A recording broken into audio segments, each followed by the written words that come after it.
Hello, happy gardeners. Welcome back to Sticky Ditch Nursery.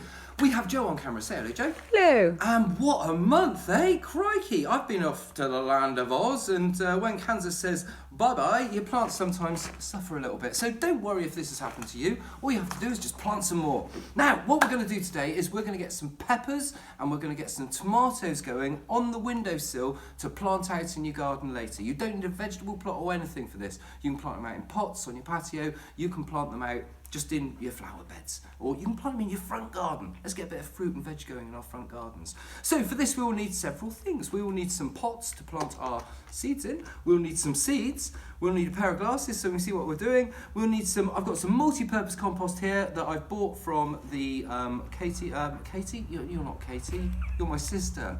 Now that was really weird. Okay, sorry. Where did we get it from? The garden centre. We get it garden centre. You go to the garden centre, you get yourself a bag of multi-purpose compost. We then give it a sieve. I've given it a sieve with quite a fine sieve. Joanne, if you can spin in there like that. There we go. We've got a bit of a sieve going on, and this is so that it will have good contact with the seed. Now, I've got my seeds, I've got my glasses, we've got the pots. Let's start. So you fill them up like this and just give it a bit of a tap. Like that. Joanne, do you want to spin in a little bit? Show the people. There we go. So you give it a tap. So your pot's about that full. All right. Now, when you're covering your seed, you want to cover it with about 2.5 times the covering of the width of the seed, if you understand what I mean. And we also want to have, at the top of our pot, a little gap once we've finished putting it up, because you don't want to fill it to the very top. Oh, you're standing up now. Joanne's new at this. You're new at this, aren't you? Well, yeah, but you can't see in the pot if I'm sat there. Okay, all right, okay, cool. That's all right. I like a bit of direction on that.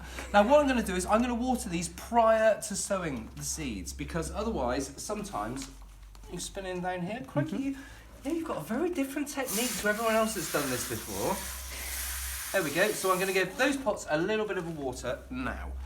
Now, if we water them after I've sown the seeds can float around and all that sort of stuff. So here are the seeds. Now, this is a seed packet that I had from a few years ago. I kept it, and it's still just about within its best before date. And in here, we have a few tomato seeds. Now, look at them. They're tiny little things.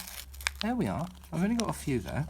I'm going to tap them out with my hand, and in each pot, I'm going to put 2 seeds, like this. Now, what we do is once they start growing, we pick out the weedier one, or in this case, I'm going to put 3 in this one, like that. And we pick out the weedier one and grow on the one that's got a bit more strength going to it. Now I'm just going to cover them very lightly. Here we are, Joanne, just like that. A little bit of a covering on the top of them. And I'm going to put the label in with, I'm going to mark it with a pencil. However, the pencil is broken, so I can't mark it on there, but I will do after we've done this post. And I'm going to stick them in there like that. Now, the peppers, exactly the same thing, exactly the same thing. Where's our peppers? Here's our peppers. Here's the seed packet. There we go. Oh, it gave me another unnecessary piece of plastic with it, but there we are. And open the bag. Do not blow in the bag to open it, because you will get moisture on the seeds. I'm going to tip a couple of those out in my hand like that as well. There we go. 1, 2, 3, 4, 5. And you can just put a couple in each pot. But the idea is you pick out the weaker one once they start growing, and you will have a stronger pepper. There we are. I'm going to label those up and actually mark on them once I've got a pencil that's working.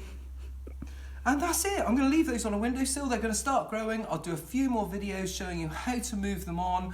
Hopefully keep it up. I've been a little bit off camera for the last month because I haven't been very well, but there we are. That's the ebb and flow of life, isn't it? But if you like that and you've had a few things that you planted from seed and they're not working properly and you're new to it and they've died, don't give up. Just keep doing it. Keep planting more and more and more, and eventually you'll end up with plants coming out your ears. Anyway, this has been Robbie Phoenix down at Sticky Ditch Nursery with Joanne on camera standing up for some reason. I don't know why. Anyway, thank you for watching.